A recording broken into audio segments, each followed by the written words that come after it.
सोचिए, 16वीं सदी का भारत। उत्तर में मुगल अपनी ताकत जमाने की कोशिश कर रहे हैं, लेकिन दक्षिण में एक ऐसा सम्राट राज कर रहा है जिसकी ताकत और वैभव देखकर अकबर जैसा बादशाह भी दंग रह जाए। वो सम्राट था श्री कृष्णदेवराय।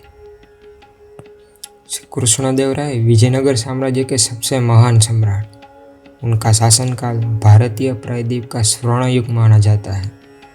बीजापुर, गोलकुंडा और बहमनी सल्तनत जैसे मजबूत मुस्लिम सुल्तान, यहाँ तक कि पूर्व के गजपति शासक, सभी उनकी तलवार और रणनीति के आगे झुक गए।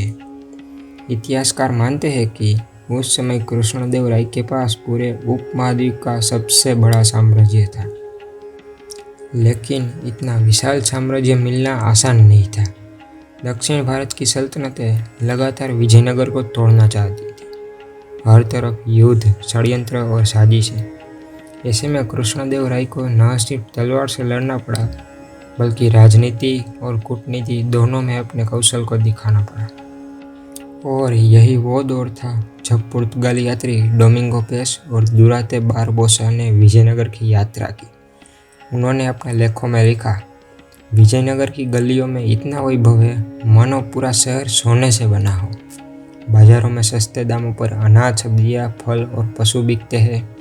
रत्न, हीरे, मोती और रेशमी कपड़े हर जगह बिखरे पड़े हैं। और सबसे बड़ी बात, यह शहर हमेशा हर देश और हर मजहब के लोगों से भरा रहता है। यानी विजयनगर सिर्फ एक साम्राज्य नहीं था, बल्कि उस दौर की सबसे बड़ी सांस्कृतिक और आर्थिक राजधानी बन चुका था।